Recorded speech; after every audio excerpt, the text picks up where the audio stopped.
მოწამეებისთვის შურს ვიძიებთ. ეს არის მუჯთაფა ჰოსეინ ხამენეის პირველი მიმართვა ირანელ ხალხს. ირანის ახალი სულიერი ლიდერის განცხადებას ირანული სახელმწიფო ტელევიზია ავრცელებს. მუჯთაფა ხამენეის საჯაროდ არ გამოჩენილა, თუმცა პირველივე განცხადებაში აიათოლას შვილი ამერიკას და ისრაელს შურის ძიებით ემუქრება. რეგიონში ყველა ამერიკული ბაზა დაუყოვნებლივ უნდა დაიხუროს. ჰორმუზის სრუტე კი კვლავ ჩაკეტილი იქნება როგორც ზეწოლის ინსტრუმენტი. ასეთია მუჯთაბა ხამეინის პირველი მიმართვა, რომელიც სავარაუდოდ კვლავ კლინიკაში რჩება და მისი ჯანმრთელობის მდგომარეობა არავინ იცის. ახლა რა ხდება ირანში? ომის მე-14 დღეს ირანისთვის უმძიმესი შედეგებით დაიწყო. ირანის ქალაქ აჰვაზში გრძელდება საჰაერო დარტყმები ისლამური რევოლუციის გუშაქთა კორპუსისა და ბასიჯის ბაზებზე. განადგურებულია ბასიჯის რევოლუციის გუშაქთა კორპუსის პოლიციისა და არმიის კუთვნილი ათობით ობიექტი. ირანის ოპოზიციური არხებით გამოქვეყნებულ კადრებში ჩანს, რომ დრონი უპილოტო საფრენი აპარატი, რომელიც თავს ესხმის ირანის უსაფრთხოების ძალების საკონტროლო პუნქტს. კოალიციურმა ძალებმა ირანში სარადარო სისტემებსაც დაარტყა და ახლა ცეცხლის ალშია გახვეული. ირანული მედია კი წერს, რომ ისრაელის საჰაერო ძალების ავიადარტყმების შედეგად ლიკვიდირებულია ისლამური რევოლუციის გუშაქთა კორპუსის სამხედრო საჰაერო ძალების მეთაური ისმაილ დეჰგანი. გენერალი ქალაქ არაქში გაანეიტრალეს. ეპიკური მრისხანების ფარგლებში კი შეერთებულმა შტატებმა 6000 სამიზნე დაარტყეს. გაანადგურეს 60 ირანული ხომალდი, 30 დამნაღმელი გემი, სამეთაურო ცენტრები, ისრაელის წარმოების, იარაღის წარმოების ობიექტები, ბალისტიკური რაკეტების ცენტრები, წყალქვეშა ნავები და ირანის საჰაერო თავდაცვის სისტემები. მე თქვენი მსახური სეიდ მოჯთაფა ჰოსეინი ხამენეიმ თქვენთან ერთად და ისლამური რესპუბლიკის ტელევიზიით ერთდროულად გავიგე ექსპერტთა საპატიო ასამბლეის კენჭისყრის შედეგების შესახებ. ჩემთვის რთული ამოცანა იმ ადგილას ჯდომა, სადაც ორი დიდი ლიდერი, დიდი ხომეინი და მოწამე ხამენეი ისხდნენ. მე მამა და ცოლი დავკარგე, ჩემმა და მშვილი და ქმარი დაკარგა. გარწმუნებთ, არ დავივიწყებთ იმ ფაქტს, რომ ჩვენი მოწამეებისთვის შურს ვიძიებთ. საქმე მხოლოდ ჩვენი უზენაესი ლიდერის მოწამეობრივ სიკვდილს არ ეხება. საქმე ყველა ჩვენს თანამემამულეს ეხება, რომლებიც ომის დროს დაიღუპნენ. ხალხს ომის დროს მიყენებული ზარალი უნდა აუნაზღაურდეს. ჩვენ კომპენსაციას მოვითხოვთ. თუ ისინი ამას არ დათანხმდებიან, მაშინ მათ აქტივებს გავანადგურებთ. რეგიონში არსებული შეერთებული შტატების ყველა ბაზა დაუყოვნებლივ უნდა დაიხუროს.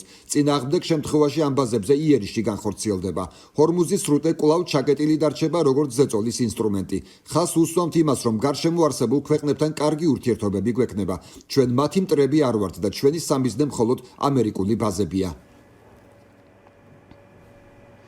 ხამენეის რეჟიმმა დრონებით იერიში მიიტანა ერაყში სამხედრო ბაზაზე, რომელიც ერბილიდან სამხრეთ-დასავლეთით მდებარეობს. კოალიციური ჯარები იმყოფებოდნენ, მათ შორის ფრანგი ჯარისკაცებიც. იერიშის შედეგად კი დაშავდა 6 ფრანგი სამხედრო ჯარისკაცი, რაც დაადასტურა მათ შორის ემანუელ მაკრონმაც. დასავლეთ ერაყში ჩამოვარდა ამერიკული სამხედრო თვითმფრინავის შტატების ცენტრალური სარდლობის ინფორმაციით. ეს იყო კასი 135 ტიპის საწვავის შემავსებელი თვითმფრინავის სარდლობის ინფორმაციით.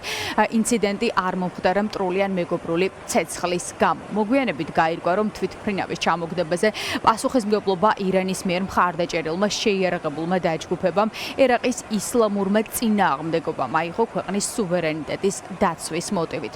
ბოლო საათების განმავლობაში განსაკუთრებით მძიმე იერიში ირანმა ქალაქ დუბაიზეც მიიტანა. ცათამბჯენები ცეცხლის ალშია პრაქტიკულად გახვეული. ამჯერად რეჟიმმა პალმა ჯუმეირას სანაპიროსა და დუბაის საერთაშორისო ფინანსურ ცენტრებს დაარტყა.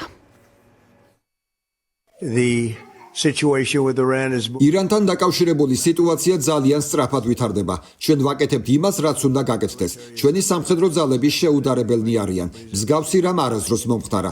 არავის უნახავს მსგავსი რამ. ეს უნდა გაკეთებულიყო 47 წლის განმავლობაში. ბევრ სხვადასხვა ადამიანს შეეძლო ამის გაკეთება, თუმცა მათ გადაწყვიტეს, რომ ეს არ გაეკეთებინათ.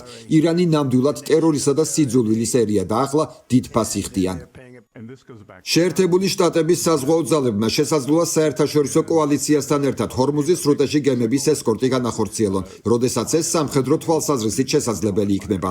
ჯერა რომ როგორც კი სამხედრო თვალსაზრისით შესაძლებელი გახდება, შეერთებული შტატების საზღვაო ძალებმა შესაძლოა საერთაშორისო კოალიციასთან ერთად გემების ესკორტი განახორციელონ. ეს მაშინ მოხდება, როცა შეერთებული შტატები სრულ კონტროლს მოიპოვებს საზზე და ირანის რაკეტების აღდგენის შესაძლებლობებს სრულად დააზიანებს. ფაქტობრივად ახლა ტანკერები შემოდიან ირანული ტანკერები. მე მჯერა რომ რამდენიმე ჩინური დროშის ქვეშ მცურავი ტანკერით შემოვიდა, ასე რომ ჩვენ ვიცით რომ მათ სრუტეები არ დაუნაღმავთ. ისრაელის თავდაცვის ძალებმა ბოლო 1 დღის განმავლობაში 200-ზე მეტ სამიზნეს დაარტყეს ირანში და ძირითადად სამიზნე ობიექტები იყო ბალისტიკური რაკეტების გამშვები პუნქტები, მათ შორის საჰაერო თავდაცვის სისტემები და იარაღის საწარმო ობიექტები. არანაკლებ მძიმე მდგომარეობაა ბეირუთში, სადაც ისრაელს მიაქვს იერიშები არა მხოლოდ სამხედრო ობიექტებზე და ჰეზბოლას სათავო ოფისებზე, არამედ მათ შორის სამოქალაქო ინფრასტრუქტურაზე და კადრებშიც კარგად ჩანს, რომ ბეირუთში, ლიბანის დედაქალაქში ახლა ძალიან მძიმე მდგომარეობა, მათ შორის არიან დასჩავებულები. ისრაელის თავდაცვის ძალების ინფორმაციით 1000-ზე მეტ სამიზნეს დაარტყეს ბოლო რამდენიმე დღის განმავლობაში. ბენიამინ ნეთანიაჰუ ემუქრება მათ შორის ირანის ახალ სულიერ ლიდერს მოჯთაბა ხამენეის. ის პირდაპირ ამბობს, რომ ირანში არც ერთი სულიერი ლიდერი არ არის დაცული ისრაელისგან და მათ შორის მოუწოდებს ირანელ ხალხს, რომ გამოვიდნენ ქუჩაში და დაასრულონ რეჟიმი. ბენიამინ ნეთანიაჰუ ამბობს, რომ ისრაელის მიზანი მხოლოდ ირანის ბირთვული შესაძლებლობების განეიტრალება არ არის, ისრაელს ირანში რეჟიმის სრულად შეცვლა და განადგურება სურს. ბევრი სიურპრიზი გველოდება. ჩვენ გავანადგურეთ ძველი დიქტატორი. ახალი დიქტატორი კი რევოლუციის გუშაკთა კორპუსის მარიონეტი. ვერ ბედავს საჯაროდ გამოჩენას. ჩვენ ვანადგურებთ ირანის ტერორისტულ რეჟიმს. დანამდვილებით შემიძლია ვთქვა, რომ რეჟიმის დამხობა ირანელი ხალხის ძალისხმევის გარეშე შეუძლებელია და ჩვენ მათ ეს ვუთხარით. ჩვენ ასევე ვუთხარით მათ, რომ დახმარება გზაშია. მე ვერ გეტყვით რა მოხდება დღის ბოლოს. ამას არ გეტყვით. ჩვენ ვიცით, ჩვენ ვიმედოვნებ და გვესმის, რომ თქვენს გაქვთ იმედი, რომ ეს რეჟიმი დაემხობა. თუ რეჟიმი არ დაემხობა, ის ბევრად სუსტი იქნება, მაგრამ თუ ის დაემხობა, პრობლემა გადაიჭრება. მე დაგკვირდით, რომ ახლო აღმოსავლეთს ხელახლა ჩამოვაყალიბებდით, შევსვლიდით მტრებს და მოკავშირეების განლაგებას და ისრაელს იმაზე ძლიერს გავხდიდით, ვიდრე ოდესმე ყოფილა. ამას ახლა ყველა ხედავს, მეზობლებიც და მტრებიც.